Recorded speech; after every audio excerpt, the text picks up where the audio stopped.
Hello students, welcome to my YouTube channel easy learning.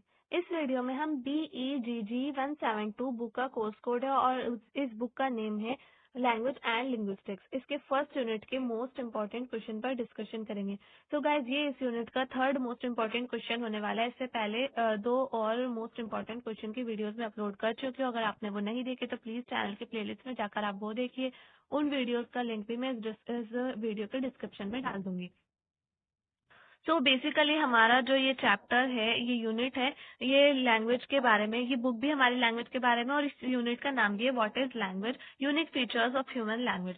तो human language जो है उसके यूनिक फीचर्स के बारे में इस पे हम डिस्कशन किया, जो कि इससे पहले वाला क्वेश्चन था उसमें हमने डिस्कशन किया था लैंग्वेज क्या होती है। ये भी हम फर्स्ट क्वेश्चन में डिस्कशन कर चुके हैं।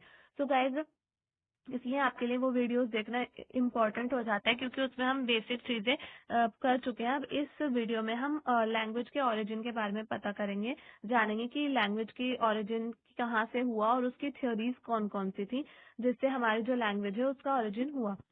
तो वीडियो स्टार्ट करने से पहले मैं आपसे कहना चाहती हूँ, अगर आप मेरे चैनल पर नए हैं तो प्लीज मेरे चैनल को सब्सक्राइब करें, वीडियो को लाइक करें, शेयर करें, और अगर आपको नोट्स चाहिए तो आप व्हाट्सएप पर कॉन्टेक्ट कर सकते हैं। तो चलिए स्टार्ट करते हैं। हमारा थर्ड क्वेश्चन होने वाला है discuss various theories of origin of language. यानी कि जो ह्यूमन लैंग्वेज है या फिर जो लैंग्वेज है, चाहे वो ह्यूमन लैंग्वेज हो या फिर एनिमल कम्युनिकेशन हो, जो लैंग्वेज है उसका ओरिजिन कहाँ से हुआ। तो the human mind is so sharp it doesn't satisfy until seeing any proof और searching it, like the question of the origin of language popped up in the mind of previous people and they began to search for it।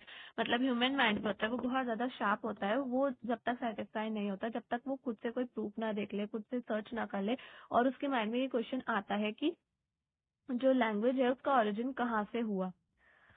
Among the past trace, we do not have any evidence that what kind of language was used by our ancestors। मतलब कि जो हमारे पूर्वज थे उनके पास जो language, उनकी जो लैंग्वेज है उन्होंने कैसे उस लैंग्वेज को बनाया, उसका हमारे पास कोई एविडेंस नहीं है। But it is said that before any kind of spoken language was developed between 100,000 and 50,000 years ago. तो लैंग्वेज है वो जो है वो अच्छे से डेवलप्ड हो चुकी थी 100,000 ईयर्स और 50,000 ईयर्स पहले ही। There are many theories of the origin of language given by linguistics. तो जो लिंग्विस्टिक्स है उनके द्वारा दी गई जो थ्योरीज है उनके बारे में हम डिस्कशन करेंगे। हमारी फर्स्ट थ्योरी होगी the divine sources. The divine sources क्या होते हैं? डिवाइन का मतलब होता है जो दिव्य चीजें होती हैं। तो ये हम अभी इसके बारे में अच्छे से डिस्कशन करेंगे। There appears to be a divine source in many religious whose provide humans. Religious चीजें जो होती हैं या फिर दिव्य चीजें हम उनको बोल सकते हैं, वो ह्यूमंस को जो मिली हैं, वही उनके साथ जो है लैंग्वेज की एक तरीके से वो लैंग्वेज का एक तरीके का सोर्स है। वहां से हमारी जो लैंग्वेज है वो बिल्टअप होनी शुरू हुई थी। A few experiments have attempted to rediscover this origin divine language। बहुत सारे ऐसे सोर्सेस हैं या फिर हम ऐसे एक्सपेरिमेंट्स है काफी जो रिडिस्कवर हुए हैं डिवाइन सोर्सेस की ओरिजिन, मतलब ओरिजिनल डिवाइन सोर्सेस के बदौलत।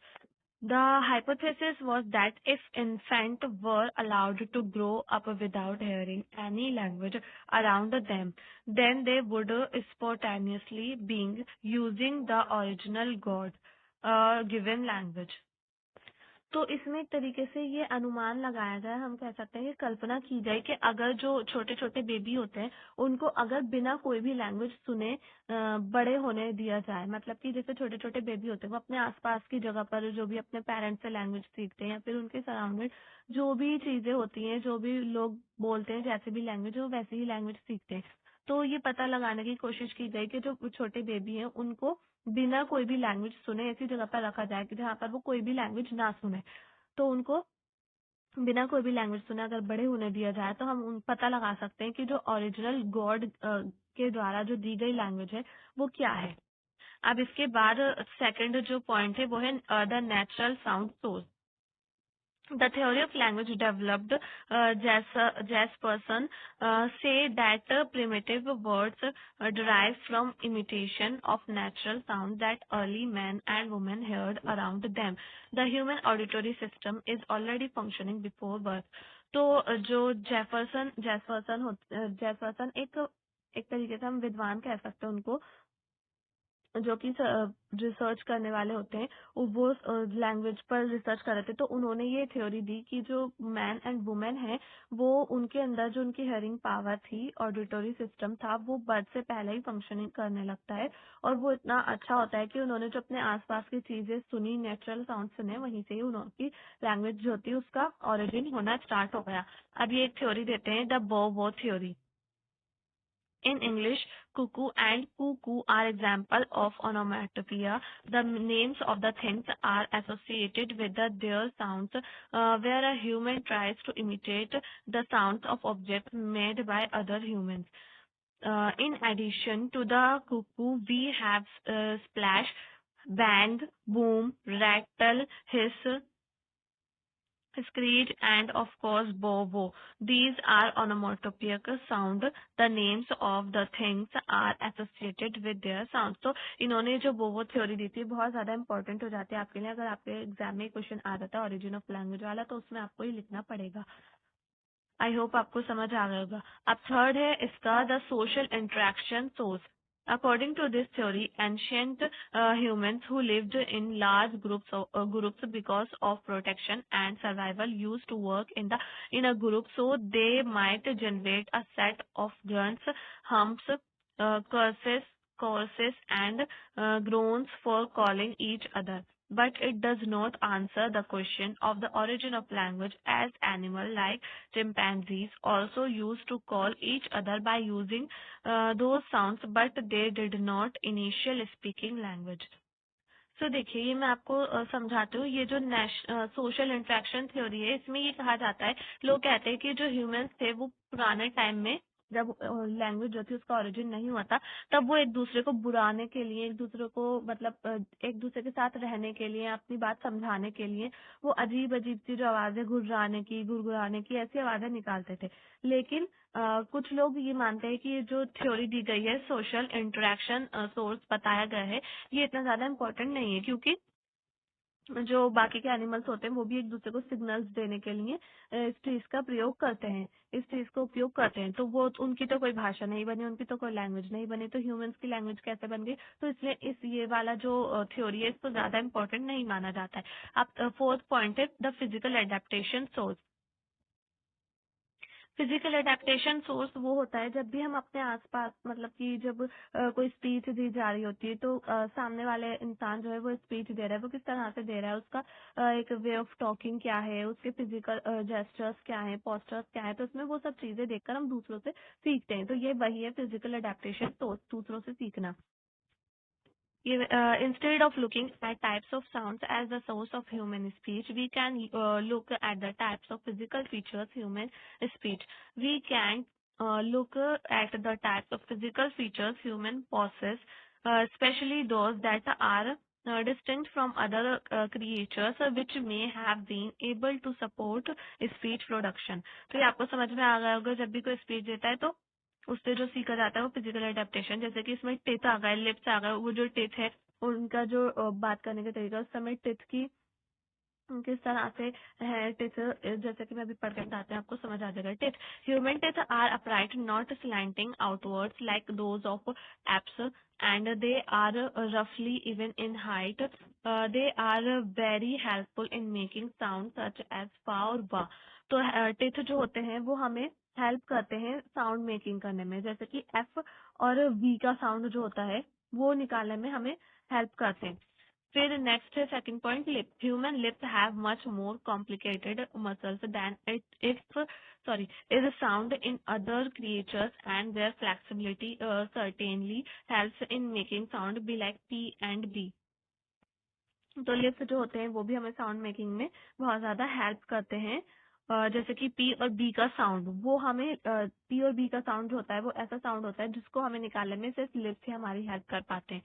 तो इसके बाद है third point, mouth. The human mouth is small compare to other parameters and can be opened and closed rapidly, which also contains a smaller, thicker and more muscular tongue, which can be used to shape a wide variety of sounds instead of a oral cavity। तो जो mouth होता है वो बाकी के जो पैरीमेट्स होते हैं, प्राइमेट्स होते हैं उनके कंपैरिजन में कम हमारी हेल्प करता है, लेकिन उसके लिए उससे भी हमारी बहुत ज्यादा हेल्प होती है साउंड मेकिंग करने में। और जैसे कि हमारी टंग होती है, टंग से भी बहुत ज्यादा इफेक्ट पड़ता है हमारी साउंड मेकिंग पावर पर। जैसे कि छोटे बच्चे होते हैं, उनसे ज्यादा बोलना नहीं आता है, वो तुतलाते हैं, वो तुतला कर बोलते हैं, तो उनकी जो टंग होती है वो उतना ज्यादा अच्छे तरीके से नहीं समझ पाती है, और इसलिए वो अच्छे तरीके से काम भी नहीं कर पाती है, क्योंकि वो बहुत मोटी टाइप की होती है। आपने सुना होगा जब छोटे बच्चे होते हैं उनको कहते हैं लोग कि इनकी जो है अभी जो टंग है वो थोड़ी मोटी है, और वो इसलिए नहीं बोल पा रहे हैं अच्छे से, तुतलाकर इसलिए नहीं बोल रहे हैं क्योंकि उनकी टंग मोटी है। तो जब बड़े हो जाते हैं तो जो लोग बड़े हो जाते हैं उनकी टंग जो होती है वो थोड़ी स्मूथ हो जाती है, ताकि वो अच्छे से बात कर पाए। अब फोर्थ पॉइंट है लैरिनेक्स। The human larynx or voice box containing the vocal cords differs significantly in position from the larynx of other creatures such as monkeys। I hope आपको समझ आ गया होगा ये।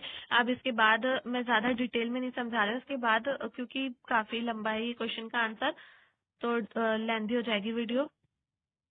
अब इसके अब भी 11 मिनट्स की हो चुकी है। इसके बाद है हमारा fifth point, the tool making source. The trace of tool making are evidence that provides that previous humans use their brains to work. The left and right hemisphere of the human brain have different functions to perform. Humans started by using their naming ability to message building capacity in order to produce language। तो ये जो tool making source है ये बता रहा है कि जो ह्यूमंस हैं उन्होंने अपने उनका वो जो कब काम करते हैं तो अपने ब्रेन का यूज करते हैं। ब्रेन जो होता है वो दो तरीके से दो होता है, मतलब एक तो लेफ्ट साइड होता है हेमिस्फेयर, एक राइट साइड होता है हेमिस्फेयर। तो उन दोनों हेमिस्फेयर के लेफ्ट और राइट ब्रेन के अलग अलग काम होते हैं। तो इसमें ये बताया जा रहा है कि वो गेमिंग नेमिंग एबिलिटी या फिर गेमिंग एबिलिटी जो होती है उसका यूज करके अपनी जो लैंग्वेज है उसको प्रोड्यूस करते हैं। उसकी जो एक तरह से कैपेसिटी होती है, अपना मैसेज बिल्डिंग होती है, उसको बिल्ड करते हैं। This ability is not present in other primates and makes humans different from other species. ये जो एबिलिटी होती है ये सिर्फ ह्यूमंस के अंदर होती है, दूसरे प्राइमेट्स में और मैक्स जो होते हैं उनके अंदर नहीं होती है ये एबिलिटी। अब इसके बाद है 6 point, the genetic source। At birth, the larynx of a human baby is like that a chimpanzee. Then, after a short period of time, the larynx drops, the brain develops, and the infant starts talking and walking।